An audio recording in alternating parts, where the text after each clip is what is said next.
Estamos otra vez en un jueves más de nuestras sesiones de la red de actualización de pediatría y en esta ocasión tenemos la gran oportunidad. Estamos con la doctora Dulce María Aguilar Flores. Ella es especialista de pediatría y de alergia e inmunología. Ella es egresada de lo que fue la Facultad de Medicina de la Universidad Popular Autónoma del Estado de Puebla. Realizó su especialidad en el Instituto Nacional de Pediatría y la subespecialidad en alergia e inmunología en el Instituto Nacional de Enfermedades Respiratorias. Además de todo esto, la doctora también es asesora de lactancia materna y actualmente está realizando un curso de alergia alimentaria. Es certificada por el Colegio Mexicano de Pediatría y por el Colegio Nacional de Inmunología Clínica y Alergia. El día de hoy nos va a dar una gran sesión de alergia a proteína de leche de vaca. Muchas gracias, doctora. Adelante. Hola, buenas noches. Muchas gracias por la presentación. Vamos a iniciar con la clase del día de hoy. La verdad es que la alergia a la proteína de la leche de vaca es un tema muy extenso. Difícilmente en una hora vamos como poder abarcar pues todo lo que implica una alergia a las proteínas de la leche de vaca. Por lo tanto, traté de solamente darles esta pequeña sesión de lo más importante y de lo que ustedes se tienen que quedar pues como pediatras y como residentes en formación. Si llegaran a tener alguna duda, les pido que sea al final de la sesión como para irnos de corridito, y si en algún momento sienten que estoy hablando muy rápido, porque normalmente hablo muy rápido, igual siéntanse en la libertad como de detenerme para poder hacerlo más tranquilamente. Bueno, vamos a empezar con este tema. Primero, el contenido que vamos a ver el día de hoy, que es introducción, epidemiología, fisiopatología, alérgenos, clínica, diagnóstico y tratamiento. En cuanto a la introducción, tenemos que la Organización Mundial de Alergología define la alergia a la proteína de la leche de vaca como una reacción de hipersensibilidad inducida por mecanismos inmunológicos específicos. Es muy importante que ustedes desde ahorita sepan que la alergia a las proteínas de la leche de vaca como que últimamente está de moda, y por eso decidí elegir este tema, porque pues definitivamente hay patologías más frecuentes en la edad lactante que a veces no tomamos en cuenta.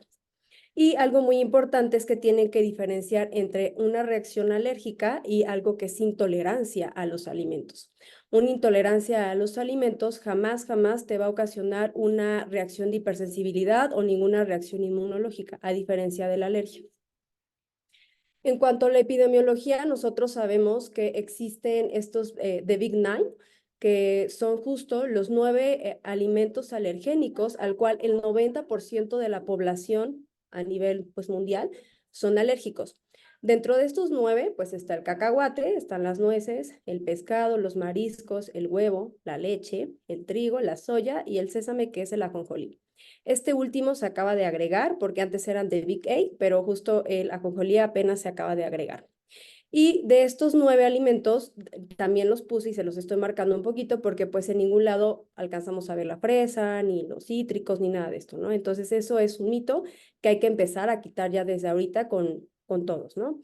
Sabemos que la alergia a la proteína de la leche de vaca va a afectar a casi el 10% de la población. Esto va a ser muy variado de la bibliografía donde ustedes lo lean, pero eso es como lo universal. Es la alergia más frecuente en menores de 3 años de edad, y sabemos que en menores de 1 año de edad es aún más prevalente, del 0.5 al 7.8%.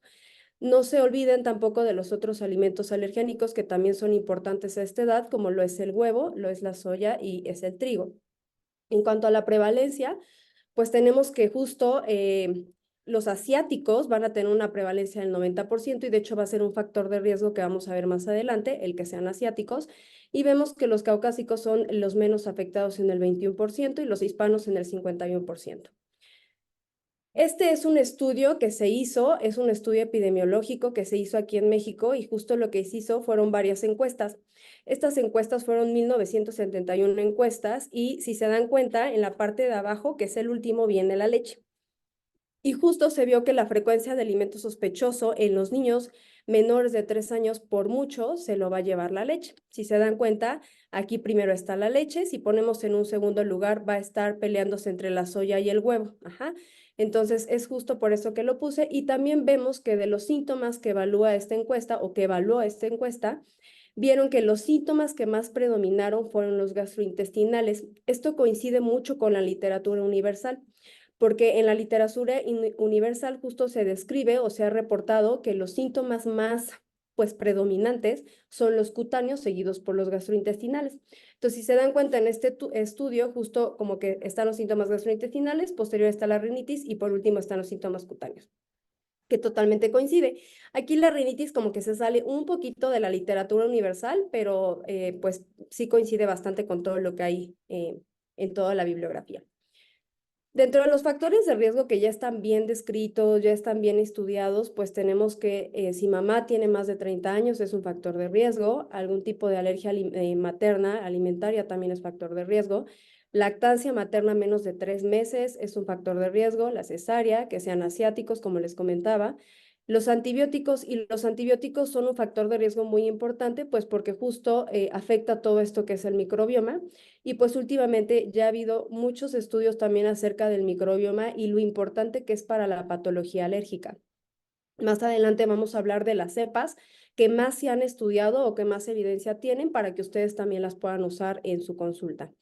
Los inhibidores de bomba de protones también es un factor de riesgo y deficiencia de vitamina D, y también la vitamina D ya tiene muchos múltiples estudios que es un inmunomodulador de la patología alérgica muy importante. Por lo tanto, ya se ha visto mucha asociación de deficiencia de vitamina D con patología alérgica. Por lo tanto, ya casi todos los alergólogos, cuando vean ustedes como nuestro abordaje, van a ver que casi siempre les vamos a pedir niveles de vitamina D, justo porque se ha visto que los niños que tienen deficiencias de vitamina D, pues tienen mayor factor de riesgo a tener, pues, exacerbaciones de la alergia que tengan. Ahora, hablando un poquito de la composición de la leche, pues tenemos que la leche va a tener aproximadamente de 30 a 35 gramos de proteína de litro. De esto, acuérdense que la leche está dividida en dos partes, que es el suero y la caseína. El 80% va a ser caseína y el 20% va a ser suero. Esta pregunta siempre, siempre se las van a hacer toda la vida, ¿no? Se han descrito más de 25 proteínas diferentes. Sin embargo, de estas 25 proteínas que se han descrito de la leche, no todas son alergénicas y eso es importante. En cuanto a las proteínas que sí se han descrito que son alergénicas, pues igual vemos que de la caseína hay tres que son como las más importantes porque pues son muchas, pero los que me importan que se queden son estas tres. Una es la voz de 9, que es alfa-caseína, y esa se encuentra, como su nombre lo dice, pues en la caseína, ¿no? Y en el suero tenemos dos grandes proteínas que van a ser pues marcadores de sensibilidad alérgico en la población pediátrica, que va a ser la alfa-lactoalbúmina y la beta-lactoglobulina. Ay, perdón. Estas son justo todas las proteínas que se han descrito hasta en la actualidad por parte de mecanismos inmunológicos, en el que justo les marco como o les subrayo en negrita las tres proteínas más importantes. Nosotros en alergología, bueno, más bien clasificamos estas proteínas como alérgenos menores y alérgenos mayores. Alérgenos mayores quieren decir que se están sensibilizando a más del 50% de la población.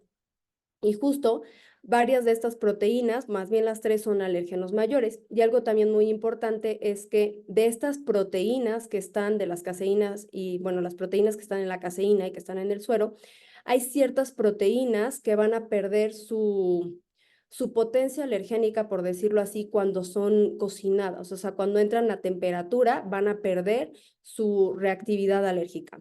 Entonces, se ha visto también que un gran porcentaje de los niños que van a ser alérgicos justo por estas propiedades que tienen estas proteínas alergénicas, van a tolerar los alimentos horneados. Se ha descrito como un 70% que van a, o sea, aunque sean alérgicos a las proteínas de la leche de vaca, van a tolerar horneados, y es justo por esta propiedad que tienen estas proteínas alergénicas. Bueno, en cuanto a reacciones inmunológicas, pues la más estudiada obviamente es la mediada por IgE, que es la que le compete al alergólogo. Y pues sabemos que de hecho de las reacciones inmunológicas, un 60% de este tipo de respuestas van a ser mediadas por IgE. Es bien importante que ustedes sepan que toda alergia mediada por IgE tiene un inicio agudo. O sea, ¿qué quiere decir? Que va a empezar a los 30 hasta las 2 horas aproximadamente.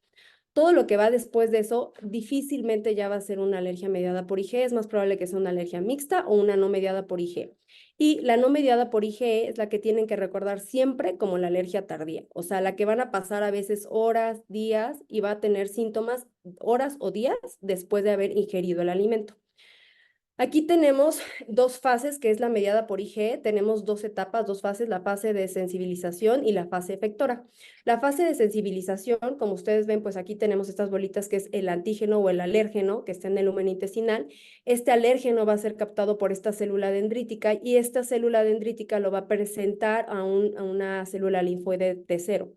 Este T0 va a tener como una diferenciación hasta hacia las células T2, que justo estas células T2 son las características de toda la patología alérgica y van a liberar estas interleucinas que justo son de la alergia, que son la interleucina 13, la interleucina 4 y la interleucina 5.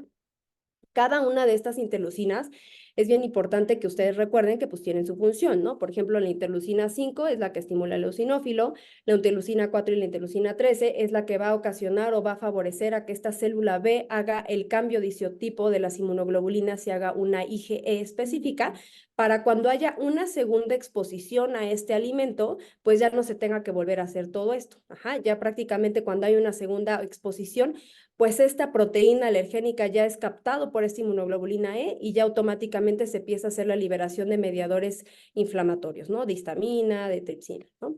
Ahora, en cuanto a la clínica de la respuesta de la alergia mediada por IgE, pues es pues la alergia que todos ubicamos porque es la que todo mundo le tiene miedo, en la que hacen urticaria, pueden hacer angioedema, pueden hacer anafilaxia, hacen dolor abdominal, hacen diarrea, pueden tener síntomas de broncoespasmo, pueden tener pues rinitis, ¿no? De estos síntomas o de esta alergia mediada por IgE, gracias al cielo, el 85% van a ser síntomas leves, el 15% van a ser moderadas a graves y el 9% va a ser anafilaxia. Ahora, de esta anafilaxia también por favor, no se olviden que el tratamiento de la anafilaxia es con adrenalina y que prácticamente si ustedes tienen afección respiratoria más afección dermatológica o afección gastrointestinal, automáticamente si tienen dos, ya cumple con diagnóstico de anafilaxia y tienen que dar adrenalina porque es el tratamiento de la anafilaxia. Ajá. No se vale que pues ocupen esteroides ni nada de eso.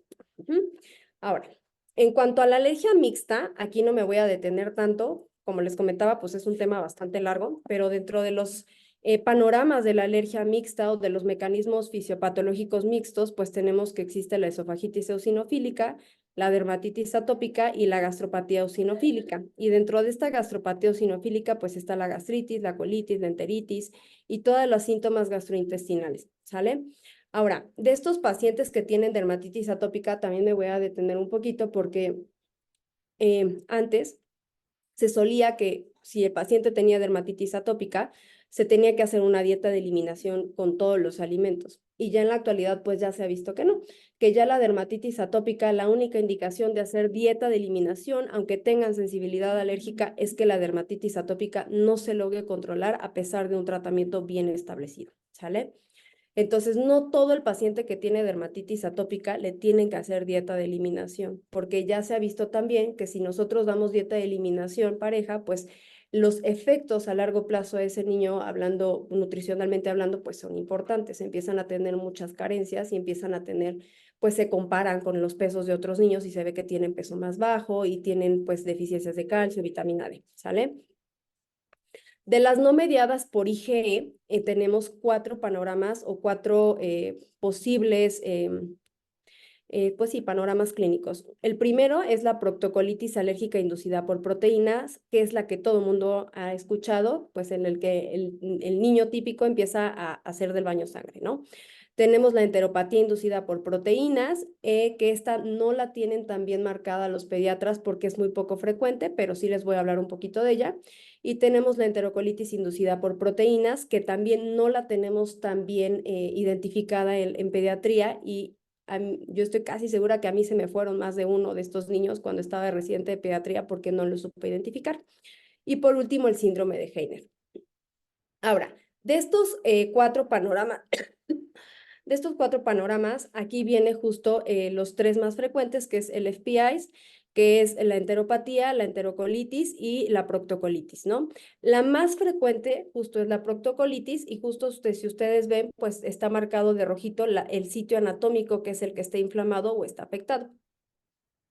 De la enterocolitis, pues justo tenemos el intestino, que es el que está afectado, y de la enteropatía, pues justo tenemos que es el menos frecuente, y es justo por eso que a veces no lo logramos identificar tan frecuentemente o tan fácilmente, porque primero es el menos frecuente y segundo, pues es el más grave, ¿no? Y casi siempre cuando nos llegan niños con esta clínica, pues pensamos en otras cosas antes de pensar en esta etiología. En cuanto al FPI, pues tenemos que va a ser el típico niño que va a llegar deshidratado por vómito, todo chocado, posterior a 1 a 4 horas posterior a la ingesta del alimento. Entonces les va a llegar deshidratado, vómito, vómito, vómito, vómito, vómito. Lo vamos a confundir a lo mejor con una gastroenteritis, lo vamos a tratar como una gastroenteritis y ese niño se va a ir, ¿no? Pero es justo en el niño que está regresando de manera frecuente por este tipo de episodios que tienen que sospechar que pudiera tener una enteropatía, ¿sale? De estos niños, pues realmente el tratamiento simplemente va a ser sostén y pues lograr identificar a qué son alérgicos, ¿no? Para poder hacer la eliminación de este alimento. De la enterocolitis tenemos que lo más característico, justo como sabemos que inflama solamente el intestino, pues que van a tener diarrea crónica, van a tener falla de medro, van a tener mala absorción, van a tener estatorrea por la misma mala absorción y van a tener anemia en el 40% de los casos. Y por último, el más frecuente, que es el que van a ver más en la consulta, que es la proctocolitis, que es justo la hematoquesia con diarrea, moco, pero el aspecto de los niños en su mayoría va a ser sano. Apenas salió la nueva guía europea de gastronutrición y justo mencionan ya que los pacientes que tienen que tienen proctocolitis, pero que no tienen afección dermatológica, no precisamente les tienen que hacer dieta de eliminación, porque justo ya se ha visto que pues a veces abusamos de este diagnóstico o hacemos un diagnóstico pues a lo mejor pues sobrediagnosticamos a los niños y algunas veces pues les quitamos el alimento y se quedan con la dieta de eliminación un buen tiempo, ¿no? Entonces ya las nuevas guías ya te mencionan que si el paciente no tiene afección dermatológica, aunque haya tenido hematoquesia, no estrictamente le tienes que hacer dieta de eliminación, ¿sale? Ahora, en cuanto al diagnóstico, tenemos que, pues, lo más importante es la clínica. Siempre, siempre, siempre de cualquier patología, lo más importante va a ser la historia clínica porque siempre tienen que correlacionar. Nosotros en alergología tenemos algo que se llama diario de alimentos, que creo que los gastros también ocupan y que justo lo que hacen es como la ingesta del alimento y si llegan a presentar algún síntoma, qué síntoma y cuántas horas antes habían ingerido el alimento para que justo después de que hagan este diario de alimentos nosotros podamos hacer como una correlación y podamos ver si existe algún alimento que se esté pues coincidiendo con la clínica, ¿no? Ahí existen otras opciones de diagnóstico que justo va a ser la dieta de eliminación, que va a ser, que ahorita vamos a ver que pues va a ser el gol estándar. Tenemos el diario, que es el que les comenté, las pruebas cutáneas, el test de parche, la IG específica y el reto, ¿no? Ahora, de esta alergia, como les mencioné, pues los mecanismos son diferentes. Está la medida por IgE, la mixta y la no medida por IgE. Es muy importante que ustedes sepan que las pruebas cutáneas, la IgE específica, solamente sirve para la alergia mediada por IgE, porque su mecanismo es ese, está mediado por IgE. O sea, de nada a mí me sirve para una alergia tardía hacer una prueba cutánea o hacer una IgE específica, porque seguramente va a salir, bueno, no, más bien va a salir negativa y probablemente el niño sí va a tener clínica de una alergia no mediada por IgE. Entonces, para estas alergias no mediadas por IgE, que son como las más tediosas de diagnosticar, por decir un nombre, tenemos que el gol estándar es por medio de un reto. Lo ideal y lo que se ha descrito en toda la literatura es que este reto sea un doble ciego. Ajá, ¿qué quiere decir? Que ni el paciente ni el médico saben lo que se le está dando al niño, ¿no? O sea, si sí se le está dando leche o no se le está dando leche. Sin embargo, ya hay mucha literatura que también te comenta que puedes hacer un reto abierto, o sea que literal citas al paciente y le empiezas a dar la leche y empiezas a ver cómo va evolucionando, ¿no? Entonces, la realidad es que nosotros en la consulta casi nunca nos arriesgamos a hacer un reto doble ciego porque aparte toda la literatura te dice que tiene que hacerse hospitalizado y por lo tanto casi siempre preferimos el reto abierto. Del reto abierto, bueno, ahorita les voy a comentar un poquito más y ahorita les voy a enseñar unos algoritmos que también ya salieron. Este es un cuestionario que se llama COMIS, que justo lo que hace es ver pues la probabilidad de que ese niño sí vaya a tener alergia a las proteínas de la leche de vaca. Si se dan cuenta, pues se evalúa 5 parámetros. Uno es como la irritabilidad, el otro son las regurgitaciones, el otro son las heces, o sea, qué tipo de evacuaciones está presentando el bebé. Y de hecho aquí viene en base a la escala de Bristol. Los síntomas cutáneos, o sea, sí ha presentado síntomas cutáneos, y vienen los síntomas respiratorios también. Se le da un puntaje y se suman. Cuando ese puntaje es mayor a 12, es muy probable que los síntomas sí sean relacionados a una alergia a las proteínas de la leche de vaca. Pero si la puntuación es menor a 12, ya se ha visto que, pues, bueno, por este cuestionario, que pues es muy poco probable que sea relacionado a una alergia a las proteínas de la leche de vaca. Y sin embargo, y si no sé si alcanzan a ver, hasta la parte de abajo, de hecho, dice que la única forma de confirmar es mediante una dieta de eliminación seguida con una prueba de provocación oral. Esta parte de la provocación oral ya está súper bien marcada y ya nosotros se lo hemos pedido así muchas veces que se haga o que nos los manden para hacérselos para así no quitarle la etiqueta de alergia a ese niño. Ahora, en cuanto a las pruebas cutáneas y la IgE específica, tenemos que igual ya existen muchos cortes, muchos estudios en el que se ha visto que si este niño tiene una prueba cutánea mayor a 5 milímetros, en menor, ahí se me fue el 6, es 5, tiene una prueba cutánea mayor de 5 en niños menores de 2 años, tiene un valor predictivo positivo de 95%. ¿Qué quiere decir? Que si yo le hago el reto, pues seguro este niño va a tener alergia a las proteínas de la leche de vaca. Y el corte para los niños mayores de 2 años, perdón, es de 8 milímetros, ¿sale? Entonces, prueba cutánea que a mí me sale mayor de 5, pues es casi seguro que el reto va a estar positivo y que este niño sí va a cumplir con diagnóstico de alergias. Cuando la prueba cutánea es menor a eso, a 5, aún así se hace el reto porque se tiene que hacer el reto, pero sabemos que la probabilidad de que sí sea una alergia va a bajar. Ahora, las pruebas cutáneas, el único médico capaz o más bien capacitado de hacerlos, pues es el alergólogo. Entonces, siempre lo ideal es que ustedes refieran, si están sospechando de una alergia mediada por IgE, al alergólogo. Esta es una patología que el tratamiento es multidisciplinario, o sea, vamos a ocupar al gastro, probablemente vamos a ocupar al neumólogo, vamos a ocupar al pediatra, vamos a ocupar al alergólogo, vamos a ocupar a nutrición, pero sí se tiene que enviar en algún punto, si es mediada por IgE, al alergólogo.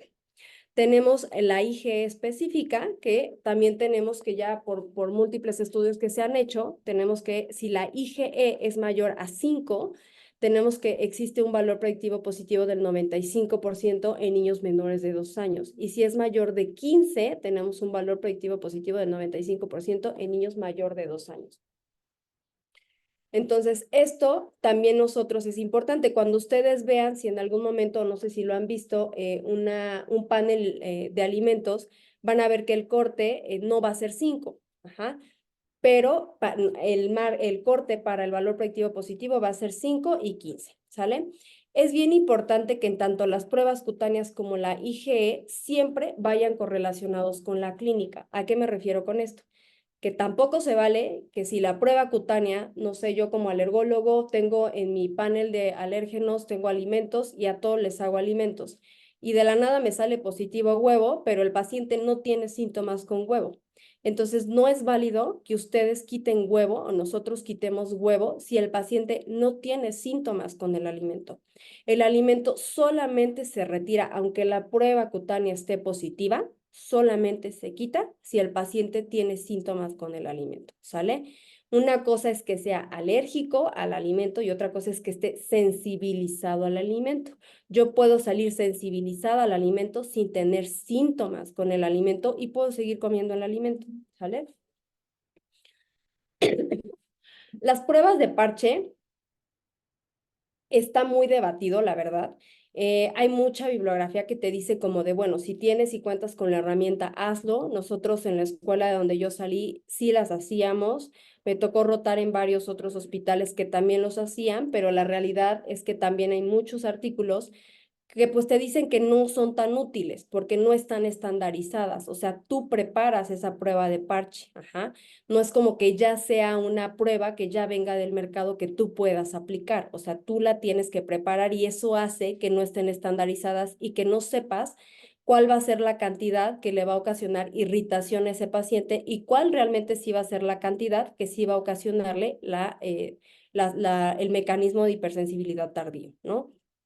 Entonces, el uso no está estandarizado, no es una prueba que se tenga que hacer de rutina en todo el paciente y para la única alergia que se ha visto que pudiera ser útil es en la alergia no mediada por IgE, o sea, en la alergia tardía, ajá, o en las dermatitis también pudiera servir, ¿sale? Pero no está tampoco tan estandarizado. Ahora, en cuanto al reto y la provocación, tenemos dos tipos de reto o de prueba de provocación. Uno es por medio de horneados y otro es por medio de introducir la leche, ¿no? Este es el protocolo que más se ocupa en todos los institutos y en todos lados, en el que justo nosotros le damos una receta al paciente, el paciente prepara esa galleta tal cual viene en la receta con las cantidades de leche o con las cantidades de huevo que se sugieren, y después de eso nosotros vemos la probabilidad de que ese reto se haga en la casa o se haga en el consultorio. Eso va a depender también de los factores y del tipo de alergia que tenga el paciente y si tiene alguna otra alergia agregada. Tenemos aquí que la alergia cuando se hace con los horneados, que es justo la galletita, pues tenemos aquí que son 6 pasos justo y que se tiene que estar monitorizando cada 15 a 30 minutos entre dosis y dosis. Y tenemos también la que es de leche fresca, o sea, leche entera, en el que si se dan cuenta, pues empezamos con una gota, que es prácticamente nada, y de ahí le vamos progresando a 0,1 mililitro, 0,25, 0,5, 1 mililitro, 2,5, así hasta que llegamos a 100 mililitros, ¿sale? Y de hecho, después de estos 100 mililitros, lo que se recomienda es que tú le des prácticamente leche ya libre al niño por 1 o 2 semanas consecutivas. Este tipo de reto, que es con la leche fresca, nosotros casi siempre sí lo hacemos en el consultorio y se tiene que estar monitorizando entre dosis y dosis cada 10 minutos, ¿sale? Ahora, ya entendiendo y conociendo todos los métodos diagnósticos que conocemos, esta es de una guía que es de alergología. Ahorita les voy a enseñar la de la guía de gastronutrición, que la realidad es que no cambian tanto, pero justo tenemos aquí que si estamos sospechando de una reacción adversa al alimento, como les mencioné al inicio, tenemos que puede ser una reacción no inmunológica, o sea, una intolerancia a algún alimento, y también tenemos la sospecha de alergia alimentaria, pero aquí sí ya por un mecanismo inmunológico. De esta tenemos estos 3 tipos, no mediada, la mixta que entraría acá, y la no mediada y la mediada por IG. Tenemos que la no mediada por IG, como les mencioné, el gol estándar, o sea, el diagnóstico es por medio de dieta de eliminación por 2 a 4 semanas y posterior a eso hago un reto oral, o sea, introduzco nuevamente el alimento. Es bien importante que se haga. No saben la cantidad de niños que nos llegan a la consulta por diagnóstico de alergia a la proteína de la leche de vaca, que no se les hizo este reto, que probablemente ese niño solamente cursó con un trastorno funcional y que prácticamente la mamá estuvo llevando una dieta de eliminación por no sé cuántos meses. La dieta de eliminación para la mamá es bien compleja, entonces por eso es que ya se ha implementado mucho lo de, ok, si tiene mejoría de los síntomas, le haces el reto. Mejora, entonces ahí ya se hace como el diagnóstico de, digo, bueno, le haces el reto, vuelve a empeorar los síntomas, entonces ya le haces el diagnóstico de alergia a las proteínas de la leche de vaca. Pero si a pesar de que tú le haces el reto, el niño sigue exactamente igual de los síntomas, o sea, se mantiene estable, pues tienes que considerar otro diagnóstico. O sea, y ahí ya no hay que pensar en alergia a las proteínas de la leche de vaca. También algo muy importante es que si tú haces una dieta de eliminación de 2 a 4 semanas con la mamá, le das una dieta bien, le indicas todo lo que tiene que revisar en las etiquetas, le explicas bien todos los alimentos que hay que quitar y a pesar de eso el niño no mejora, pues también hay que pensar en otros diagnósticos, porque no todo lo que tiene cólico pues va a ser alergia, ¿no? Entonces tienen que empezar en otros diagnósticos. ¿Sale? Entonces, esta es la que es no mediada por IG, en la que si se dan cuenta, diagnóstico, quito el alimento, hago otra vez la introducción del alimento, regresan los síntomas, se hace el diagnóstico. No regresan los síntomas, considero otro diagnóstico. Y tenemos la otra que es la mediada por IG, que esta alergia la verdad es que es bien fácil de diagnosticar porque siempre llegan los papás, pues, porque es la que los papás identifican siempre de, es que come huevo y le salen ronchas, toma leche y le salen ronchas, ¿no? Entonces, esta es más fácil porque aquí tenemos métodos más estandarizados como las pruebas cutáneas o la IG específica, ¿no? Y pues obviamente el tratamiento va a ser eliminar. Y esta es la nueva guía que salió justo por la guía española de gastro, en el que justo dividen en tres bloques importantes, en el que está alimentado por leche materna, el que está alimentado por fórmula con síntomas moderados a leves y el que está alimentado con fórmula con síntomas graves o con anafilaxia. En el niño que tiene seno materno a libre demanda, la indicación es que continúen con el seno materno y que esa mamá se le tiene que hacer dieta de eliminación. Dieta de eliminación y se le tiene que suplementar. Ahora, ¿los síntomas mejoran? Sí. Hago introducción del alimento. Los síntomas regresan, se hace el diagnóstico de alergia a la proteína de la leche de vaca. Los síntomas no mejoran, pues entonces no es alergia a las proteínas de la leche de vaca. Este es el que es alimentado por seno materno. Tenemos el panorama B, que es el bebé que está alimentado con fórmula, con síntomas leves a moderados. En este bebé lo que se recomienda es que le des una fórmula extensamente hidrolizada, ya sea hidrolizado de arroz o sea una extensamente hidrolizada de otro. Igual, la dieta de eliminación va a ser por 2 a 4 semanas y aquí también te dice, si los síntomas no mejoran, pues no es alergia a la proteína de la leche de vaca, ¿no? Si mejoran, se hace otra vez el reto de reintroducción y se confirma el diagnóstico de alergia a las proteínas de leche de vaca.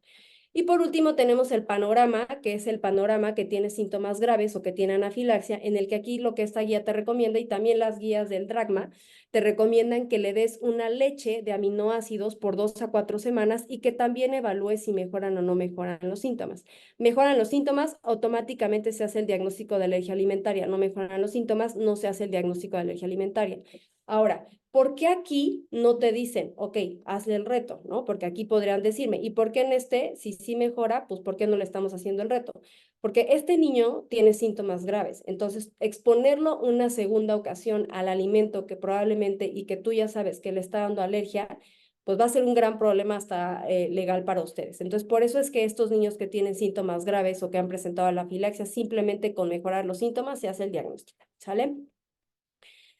Como les mencionaba al inicio, hay que hacer diagnósticos diferenciales. Es muy importante que piensen en un reflujo gastroesofágico pues funcional, o sea, que todo el recién nacido puede llegar a tener y el que sabemos que es normal. Hay que pensar de cólico, que también es normal, enfermedad celíaca, intolerancia a la lactosa, de fibrosis quística, de alteración en la mecánica, que ese bebé si solamente va con puros sibilances, que pudiera estar broncoaspirando o que tuviera alguna alteración en la mecánica o algún otro síntoma, ¿sale? El tratamiento, como les mencioné, pues es dieta de eliminación. Cuando es lactancia materna exclusiva, la mamá se le elimina toda la proteína, incluyendo las trazas. Es bien importante que nosotros enseñemos a la mamá a leer las etiquetas, porque no solamente les va a venir como puede contener leche, no, o sea, les pueden poner así como contiene lactoferrina, contiene caseína, y las mamás y nosotros no estamos tan acostumbrados a esos nombres que pues no nos enseñaron, ¿no? Entonces aquí les puse una lista en el que justo ustedes tienen que tratar de decirle a las mamás que pues o sea, que tienen que revisar siempre las etiquetas y que no contengan estos otros productos, ¿sale? Estos otros nombres, porque sí siguen siendo de la leche, ¿no? O sea, derivados de la leche. Entonces, por ejemplo, es una etiqueta que dice contiene leche, ¿no? Entonces, aquí está muy evidente, pero hay algunas veces que no dice, que no contiene nada. De hecho, no sé si les ha pasado que la etiqueta a veces viene así como de contiene huevo, pero nada más, ¿no? Y si se van a las letras chiquitas, sí viene como más abajo que dice puede contener leche o bien hasta arriba que viene caseína, ¿no? La duración de la dieta de eliminación ya también se estableció en un corte porque antes como que cada quien hacía lo que quería. Entonces, ahorita ya se ha visto que es o 6 meses de dieta de eliminación o que el bebé cumpla los 12 meses, lo que pase primero. O sea, si ese niño inició con dieta de eliminación al segundo mes, al octavo mes nosotros estamos obligados ya a iniciarle esta dieta, esta escalera, ¿sale? O si, por ejemplo, yo inicié con dieta de eliminación a los 7 meses, a los 12 meses nosotros ya podríamos intentar hacer esta escalera de la leche para ver si este niño ya tuvo una tolerancia. La mamá se tiene que suplementar con calcio 1 gramo día y con vitamina D 800 unidades al día, que eso tampoco casi nunca lo hacemos. Esta es la escalera de la leche. Aquí les puse como las dos grandes escaleras que existen. Una es la guía americana y la otra es la guía española. Si se dan cuenta, una solo tiene 4 pasos y el otro tiene 12 pasos, pero pues prácticamente como que todos empiezan con horneados. Si se dan cuenta, aquí paso 1 es horneados, aquí paso 1 es horneados, ¿no? Y todos terminan pues prácticamente con la leche cruda, ¿no? Con leche pasteurizada, paso 12, paso 4, ¿no? Entonces existen estas dos escaleras. Yo siempre les digo a los pediatras, o por ejemplo a nosotros siempre nos enseñaron que la escalera que ustedes la tienen que individualizar, porque no todos los pacientes son iguales, ¿no? Hay niños que a lo mejor van a tener peor respuesta y a lo mejor van a optar irse por la de 12 pasos. Hay niños que a lo mejor lo van a tolerar súper bien y lo van a hacer en 4 pasos nada más, ¿no? Pero tienen estas dos opciones, o tenemos estas dos opciones para hacer la escalera de la leche y poder reintroducir otra vez estas proteínas al niño. En cuanto a las fórmulas, tenemos que en menores de 6 meses se recomienda que sea una fórmula extensamente hidrolizada o de arroz, o una fórmula de aminoácidos. No se recomienda la de soya. La verdad es que la leche de soya, bueno, tanto en el INP como en el INER nunca fue nuestra favorita. Primera, por la posible reactividad cruzada que existe, y segunda, porque, pues no. Entonces, mayores de 6 meses sería como la indicación de dar fórmula de soya, y en menores de 6 meses sería la indicación de dar estas otras dos fórmulas, dependiendo de la clínica, que ahorita les voy a decir justo lo que se recomienda, cuándo iniciar con una fórmula de aminoácidos y cuándo iniciar con una fórmula extensamente hidrolizada. Las fórmulas hipoalergénicas solamente se tienen que indicar en el paciente que tienen ausencia de leche materna. O sea, si ese niño está con lactancia materna, por nada del mundo le van a decir, ¿sabes qué? Le tenemos que dar fórmula. O sea, se tiene que quedar con la lactancia materna y tiene que hacerle la dieta. Solamente está indicado para el bebé que ya estaba alimentado con fórmula. Se llaman fórmulas hipoalergénicas porque son toleradas en más del 90% de los pacientes con alergias a las proteínas de la leche de vaca. Y justo lo que les decía de la fórmula de soya es que pues la realidad es que no está tan recomendada por la reactividad cruzada, existe menos absorción de minerales y tiene poca tolerancia a las fórmulas hipoalergénicas. Entonces la fórmula de soya, la única indicación es que donde ustedes estén no tengan otra opción, o sea, que digan, bueno, no tengo otra opción, estoy en Timbuktu, solamente tengo soya, entonces, bueno, solamente le van a dar, pues le van a poder dar esa, ¿sale? Estas son algunas de las presentaciones que existen de la fórmula extensamente hidrolizada. De estas fórmulas extensamente hidrolizadas, también ustedes, y eso también yo no lo sabía cuando egresé de pediatría, es que tenemos fórmulas de extensamente hidrolizadas a base de suero y tenemos otras a base de caseína. Las que son a base de suero van a ser mejor toleradas por el paciente, que las que son a base de caseína. Y en la actualidad, bueno, de lo que yo sé, solamente la que yo conozco ya a base de caseína es la Nutramigen. Prácticamente las otras ya son a base de suero. Entonces, casi siempre nosotros vamos a optar por dar una fórmula de suero, ¿sale? Ahora, la fórmula de aminoácidos es también como que está muy poco indicada porque pues van a ver que primera tiene un sabor muy desagradable. No sé si de ustedes alguien ha probado la fórmula de aminoácidos, pero en verdad sabe muy mala. Y segunda, es muy cara. Entonces no va a ser como que nunca de primera opción dar una fórmula de aminoácidos. O sea, siempre vas a optar primero por una fórmula extensamente hidrolizada. Estas son las presentaciones que existen de fórmula de aminoácidos, algunas de las presentaciones para que mínimo se aprendan una o dos, para que ustedes sepan y no anden buscando a la mera hora. Y estas son algunas fórmulas de hidrolizadas de arroz.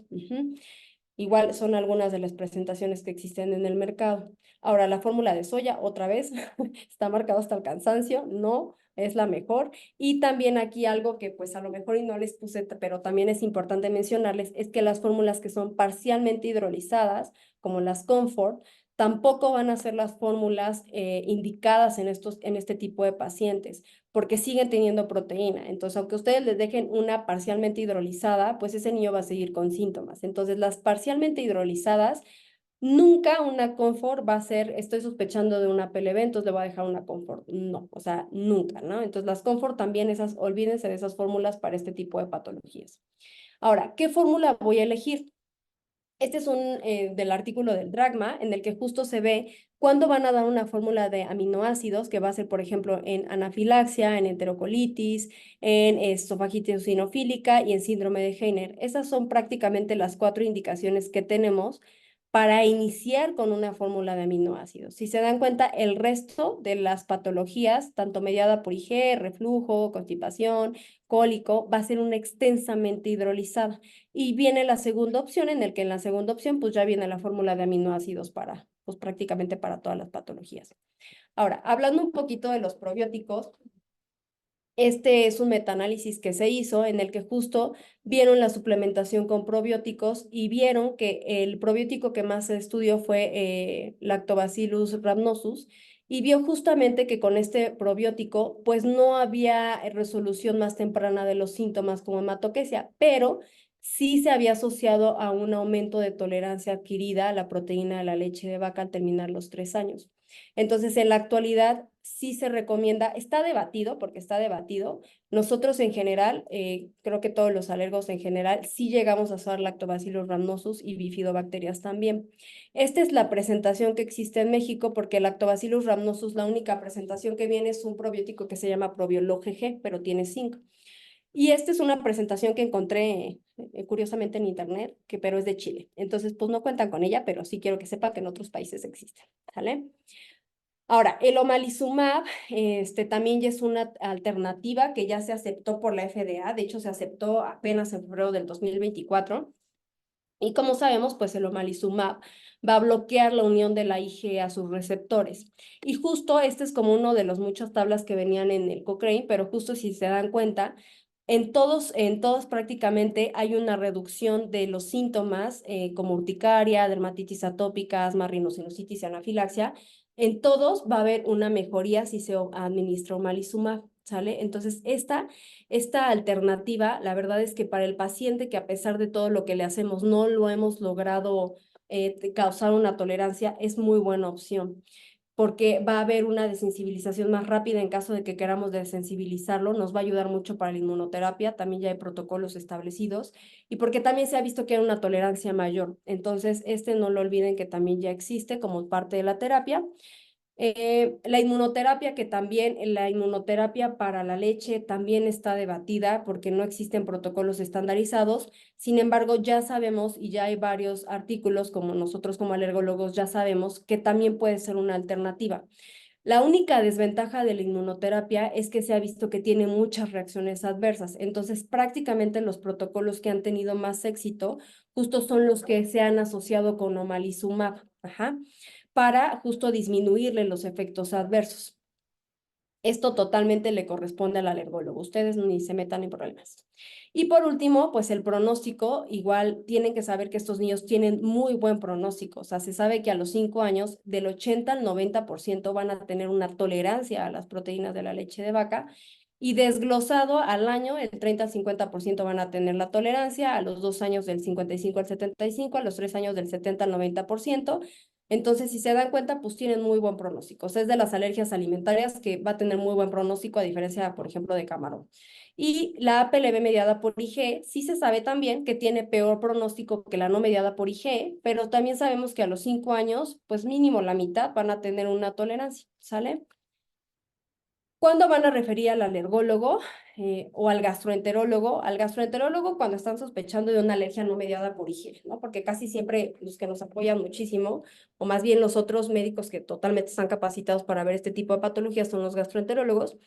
Y al alergólogo casi siempre les pedimos cuando hay alergias múltiples, por ejemplo, cuando hay comorbilidades atópicas, o sea que haya otras etiologías de atopia, como dermatitis atópica, rinitis, hiperreactor bronquial, ahí totalmente también nos toca entrar a nosotros. Cuando no saben realmente si el diagnóstico sí es o no es, o les queda mucha duda, nosotros también podríamos hacerle el reto. Cuando no existe una buena respuesta a la dieta de eliminación, pero ustedes siguen o sea, siguen creyendo que sí pudiera ser una PLB, pero no hay respuesta, ¿no? Y cuando hay reacciones graves o sistémicas, o sea, cuando hay antecedentes de anafilaxia, cuando hay antecedentes, por ejemplo, o diagnóstico de un síndrome de Heiner, también es indicativo de mandar a un alergólogo. Eso es todo lo que les traigo preparado. No sé si tengan alguna duda.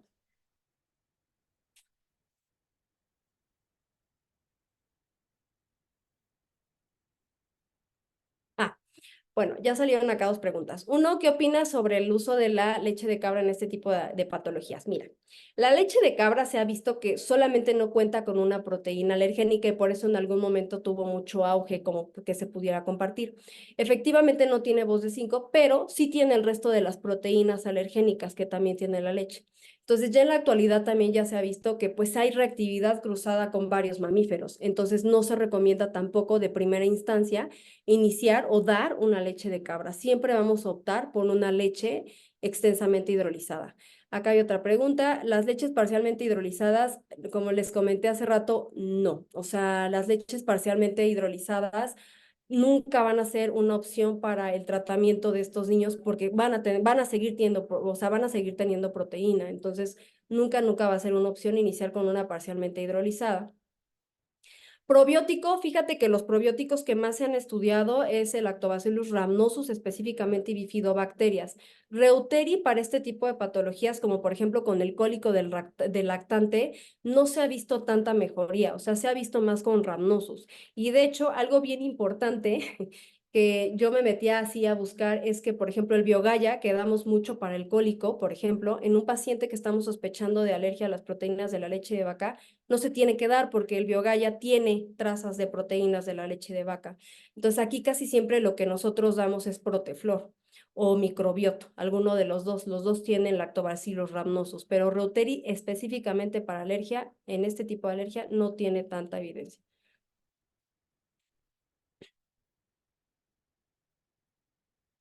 Fíjate que no hay un tiempo todavía como establecido de cuánto tiempo lo pueden mantener. No, yo y nosotros en la consulta, en el instituto, casi siempre lo dejábamos dependiendo de la respuesta del paciente. No había como una regla, pero de entrada sí se los dejábamos por 3 a 1 mes de entrada.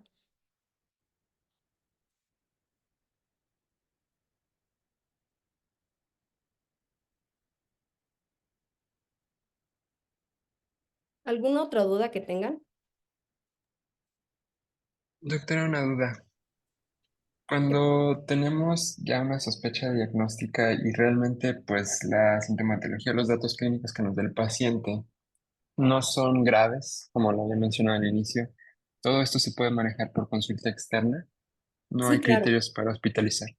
Si hay criterios para hospitalizar, casi siempre los criterios para hospitalizar, pues justo son los cuadros graves, ¿no? Como anafilaxia, un Heiner también se puede hospitalizar, una enteropatía también se puede hospitalizar, pero como lo más frecuente que vamos a ver en la consulta es la proctocolitis de las no mediadas por IgE y de las mediadas por IgE, lo más frecuente que vamos a ver va a ser urticaria y dermatitis, pues totalmente se pueden tratar en consulta.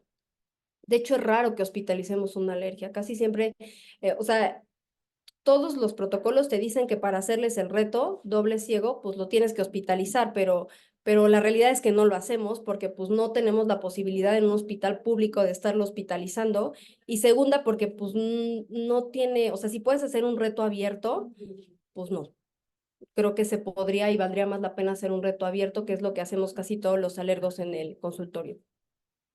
La dieta de, ¿qué tiempo después? Esta pregunta está buena. ¿Qué tiempo después de iniciada la dieta de eliminación de la mamá se observan resultados en el bebé? Ok, este tipo de, este tipo de preguntas también hay muchos artículos ya que han salido y se ha visto que la alergia, las proteínas de la leche de vaca pueden tardar en eliminarse hasta 2 a 3 semanas. Pero sí se ha visto y lo que se ha descrito es que el niño tiene que tener una mejoría relativa, o sea, no al 100%, pero sí tiene que haber una mejoría desde la primera semana. No al 100%, pero sí tienen que ver que hay una mejoría leve. No, no, las leches extensamente hidrolizadas casi siempre cuando ocasionan vómito a los bebés es por el sabor que tienen.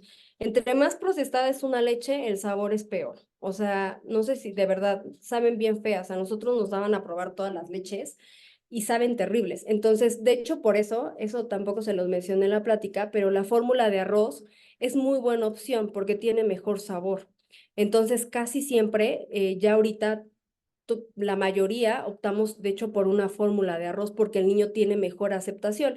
Y de hecho, también ya hay varias guías de, por ejemplo, en el Dragma ya viene que la fórmula hidrolizada de arroz también ya puede ser tu primera alternativa Ajá, o sea, tanto la fórmula extensamente hidrolizada o la hidrolizada de arroz, las dos son muy buenas alternativas para iniciar tu dieta o tu protocolo.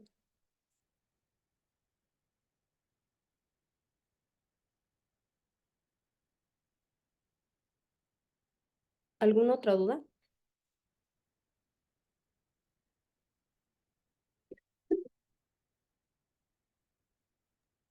Pues parece que esas fueron todas las dudas, doctora. Muchísimas gracias por su plática, de verdad fue este, muy fácil de digerir, entendible, y pues si es posible que nos apoye más adelante, Mm, claro, porque o- sí, con a huevo veces también está bueno. a veces todos estos temas de alergo no los vemos tan seguido o no hay quien nos lo explique así tan sencillo. Sí, sin problema. Cuando gusten, nada más me avisan con tiempo para que se las pueda preparar y se las haga un poquito digerible. Y cualquier duda que tengan, pues ahí tienen mi correo electrónico para si llegaran a tener alguna duda, pues con confianza me pueden mandar un mensaje. Muchísimas gracias, doctora, y muchas gracias a todos por asistir a la clase. Nos vemos el siguiente jueves. Hasta luego, buenas noches. Hasta luego, doctora, gracias.